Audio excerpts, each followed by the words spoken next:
कहानी एक मजेदार मोड़ पर आ चुकी है, जहां पर अब नाहर भी अपने बेटे रूहान और दादी के साथ दिल्ली पहुंच गया है। और इसके बाद कहानी में ट्विस्ट तब आता है जब रूहान और रूही की बेटी रुचिता का कॉम्पिटिशन एक ही जगह होता है और इसके बाद दोनों की मुलाकात भी होती है और दोनों एक दूसरे के अच्छे दोस्त बन जाते हैं। लेकिन वहाँ पर दादी भी आने वाली है और दादी का सामना रूही से होने वाला है, जिससे दोस्तों कहानी में नया ट्विस्ट आने वाला है। क्योंकि जब दादी वहाँ पर रूही को देखती है तब दादी के होश उड़ जाते हैं और दादी देखती है कि रूही के साथ एक छोटी बच्ची भी है। तब दादी समझ जाती है कि ये रूही की बेटी है और रूही की बेटी को देखकर दादी को बिल्कुल अच्छा नहीं लगता है, क्योंकि उसका कलर सांवला होता है, इसलिए दादी उस लड़की को पसंद नहीं करती है। यानी कि दादी को रुचिता पसंद नहीं आती है। इसके बाद दादी अब रूहान को रूही से दूर रखना चाहती है और दादी रूही के सामने भी नहीं आती है, क्योंकि दादी को नहीं पता कि रूही याददाश्त भूल चुकी है। और जब अचानक से दादी और रूही का आमना सामना हो जाता है तब दादी समझ जाती है कि अब वो कुछ भी नहीं कर सकती, उसे रूही को धमकी देनी होगी कि वो वापस घर ना आए। तब दादी गुस्से में रूही को धमकी देती है कि दोबारा गोयनका हाउस में आने की कोशिश भी मत करना। इसके बाद रूही को कुछ समझ नहीं आता और रूही दादी से कहती है कि आप कौन हो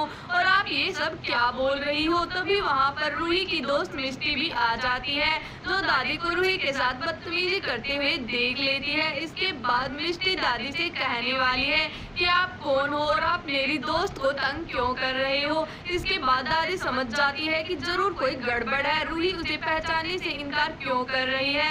इसके बाद दादी को पता चलता है कि मिष्टी के साथ रूही 5 सालों से रह रही है और असल में रूही की याददाश्त जा चुकी है, जिससे दादी बहुत ज्यादा खुश होती है कि अब रूही कभी भी लौटकर घर नहीं आएगी, क्योंकि रूही की याददाश्त जो जा चुकी है। इसलिए दादी रूही को छोड़कर वहाँ से चली जाती है। लेकिन कहानी में आगे चलकर बड़ा ट्विस्ट आने वाला है, क्योंकि दोस्तों अब नाहर और रूही भी एक दूसरे से टकरा सकते हैं और दोनों का आमना सामना हो सकता है। लेकिन दादी अब जल्द से जल्द दिल्ली छोड़कर अपने घर जयपुर आना चाहती है ताकि वो नाहर और रूही को मिलने से रोक सके। तो क्या दादी कामयाब हो पाएगी या फिर आखिर में नाहर और रूही का आमना सामना हो जाएगा और नाहर को पता चल पाएगा कि रूही असल में उसे जानबूझकर छोड़कर नहीं गई थी, बल्कि रूही की तो याददाश्त चली गई थी और इसी वजह से रूही आज तक उसके पास लौटकर नहीं आई है। तो आगे कहानी से जुड़े लेटेस्ट अपडेट और रिव्यू देखने के लिए चैनल को सब्सक्राइब जरूर